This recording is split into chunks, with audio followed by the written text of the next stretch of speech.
அஸ்ஸலாமு அலைக்கும் ஃப்ரெண்ட்ஸ், எப்படி இருக்கீங்க? நல்லா இருக்கீங்களா? பாருங்கள், நான் எண்ணெய் கத்திரிக்காய் குழம்பு செஞ்சுருக்கேங்க.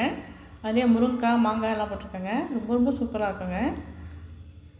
இந்த மாதிரி தாங்க எங்கள் வீட்டில் செய்வோம். அதை உங்களோட ஷேர் பண்ணிக்கிறேன். வாங்க, என்னென்ன தேவை, எப்படி செய்யலான்னு பார்க்கலாம். ரொம்ப டேஸ்ட்டாக இருக்குங்க.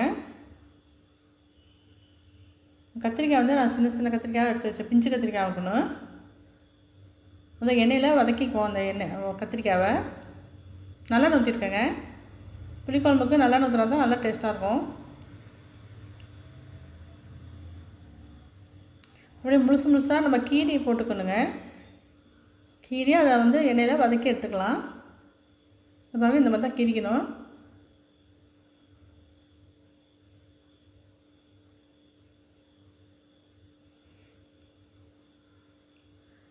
கத்திரிக்காய் உள்ளே வந்து சொத்தெல்லாம் இருக்குங்க. அதை பார்த்து வெட்டி எடுத்துகிட்டு நல்ல கத்திரிக்காய் போட்டுக்கணும்.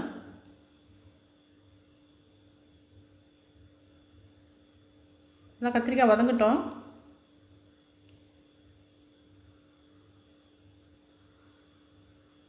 சின்ன சின்ன கத்திரிக்காய் அதை தாங்க நல்லா டேஸ்ட்டாக இருக்கும்.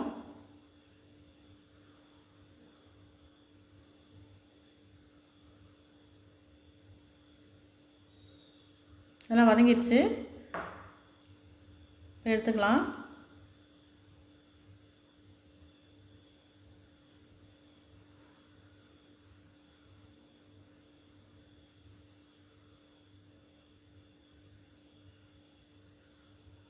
ரொம்ப ரொம்ப சூப்பராக இருக்குங்க. இந்த மாதிரி செஞ்சு பாருங்கள்.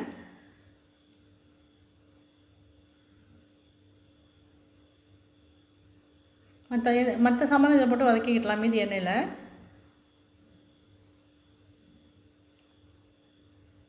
சின்ன வெங்காயம் 10 வெங்காயம் இருக்குங்க, அது போட்டிருக்கேன். வரமிளகா 2 உடச்சி போட்டிருக்கேன். தக்காளி 1, பெரிய சைஸ் தக்காளி 1, அதையும் போட்டிருக்கேன். நல்லா வதக்கிக்குவோம். நம்ம வதக்கி அரைச்சி செஞ்சு பாருங்கள், ரொம்ப டேஸ்ட்டாக இருக்கும்.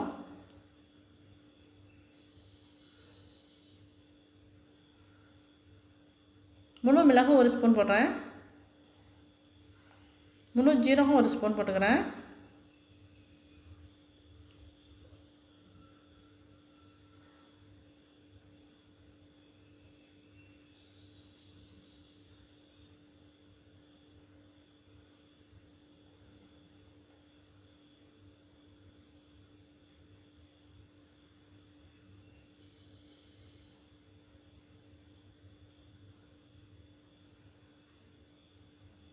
தக்காளி வெங்காயமும் நல்லா வதங்கணும்.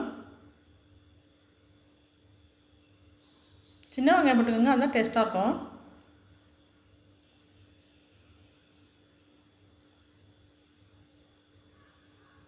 தேங்காய் 1/2 மூடி தேங்காய் திருவி வச்சுருக்கேன், அதையும் சேர்த்துக்கிறேன்.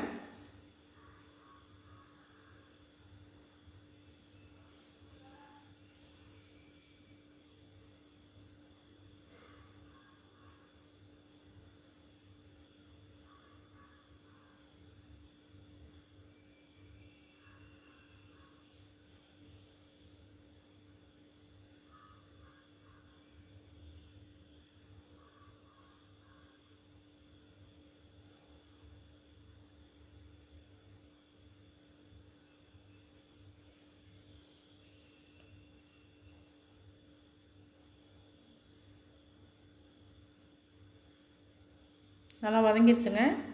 இப்போ ஆற வச்சு நம்ம அரைச்சிட்டு வந்துடணும். நல்லா ஃபைன் பேஸ்ட்டாக அரைக்கணும். ஆற வச்சு நம்ம அரைச்சிட்டு வந்துடுவோம்.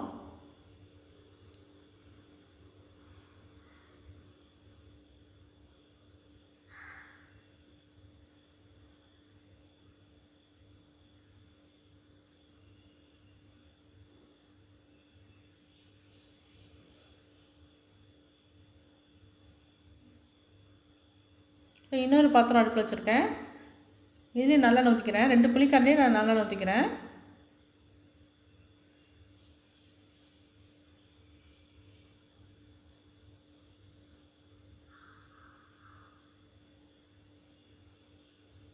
கறிவடகம் இருக்குங்க, கறிவடகம் சேர்த்துக்கிறேன் நான். இதுலேயே வந்து ஜீரகம் இருக்கும், வெந்தயம் இருக்கும், கடுகும் இருக்கும். அதனால் நான் முழுசாக சேர்த்துக்கல வேறு. நீங்கள் இது கறிவடகம் இல்லைனாக்கா நீங்கள் வந்து இது கடுகு, வெந்தயம், ஜீரகம் 3 போட்டுக்கோங்க.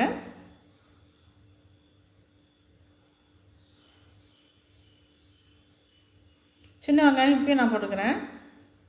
தாளிக்கும் போது போட்டால் இன்னும் டேஸ்ட்டாக இருக்கும்.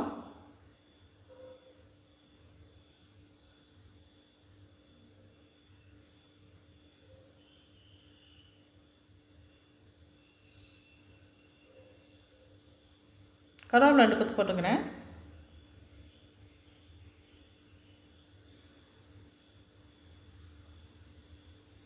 மிளகாத்தூள் 1/2 டீஸ்பூன் போட்டுக்கிறேங்க. கொஞ்சமாக தான் போட்டுக்கிறேன். ஏன்னா ஏற்கனவே நம்ம வந்து வதக்கி வச்சுருக்கிறோம்.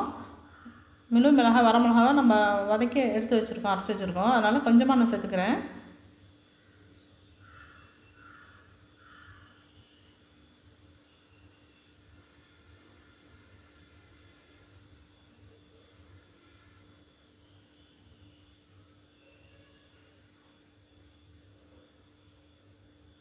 இப்போ நான் அரைச்சிட்டு வந்த தக்காளி வெங்காயம்லாம் இருக்குல்ல, அதெல்லாம் சேர்த்துக்கிறேன். இப்போ நான் ஃபைன் பேஸ்ட்டாக அரைச்சிட்டு வந்துட்டேன்.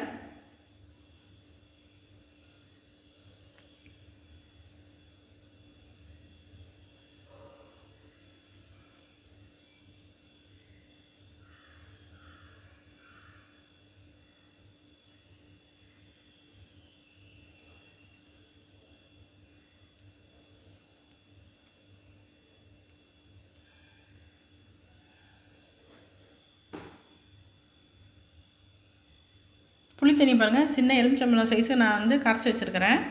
அது வடிகட்டிக்கிறேன். தூசிலாம் இருக்கும், வடிகட்டி சேர்த்துக்கிறேன்.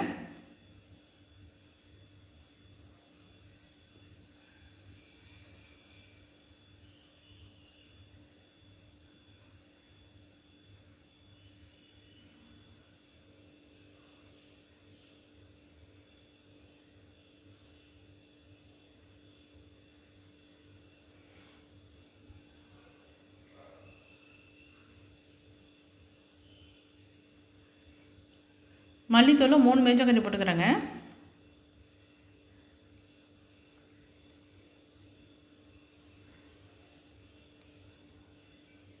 மற்ற மிளகு ஜீரகம்லாம் முழுசாக நம்ம அரைச்சி வச்சுருக்குறோம், அதனால் இப்போ சேர்த்துக்கல.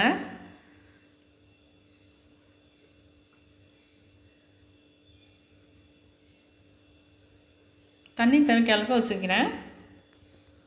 ரொம்ப தண்ணி ஊற்றிடக்கூடாதுங்க. திக்காக தாங்க இருக்கணும் இந்த குழம்பு, அப்போ தான் டேஸ்ட்டாக இருக்கும்.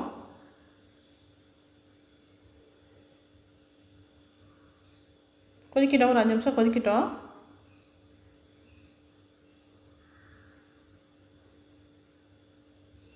உப்பு தேவையான அளவுக்கு போட்டுக்கிறேன்.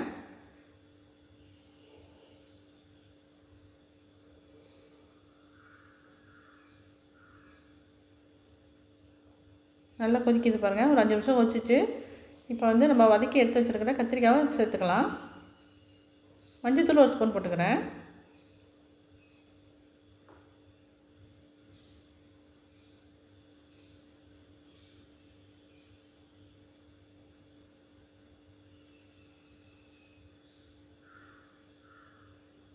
இப்போ கத்திரிக்காவை எல்லாத்தையும் எடுத்து போட்டுக்கலாம்.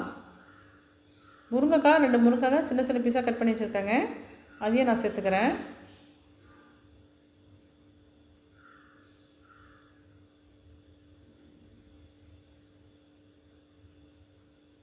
முருங்கைக்காய் போட்டு பாருங்கள், ரொம்ப டேஸ்ட்டாக இருக்கும். மாங்காவும் போட்டுக்கிறேன். 3 பீஸ் மாங்காய் போட்டுக்கிறேன்.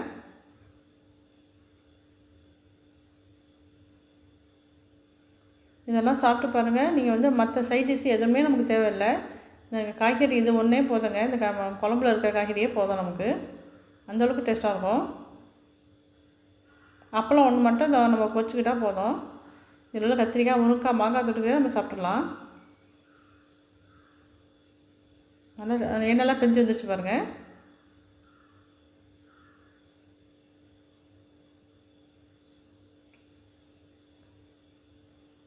அவ்வளோதாங்க, நம்ம செஞ்ச எண்ணெய் கத்திரிக்காய் குழம்பு ரொம்ப சூப்பராக ரெடி ஆகிடுச்சுங்க. இதேமாதிரி நீங்கள் செஞ்சு பாருங்கள். செஞ்சு பார்த்துட்டு நான் போடுற வீடியோ உங்களுக்கு பிடிச்சிருந்துச்சுன்னா லைக் பண்ணுங்கள், ஷேர் பண்ணுங்கள், சப்ஸ்கிரைப் பண்ணுங்கள். இது வரைக்கும் என் சேனல் பார்த்ததுக்கு ரொம்ப ரொம்ப நன்றிங்க. தேங்க்ஸ் ஃபார் வாட்சிங்.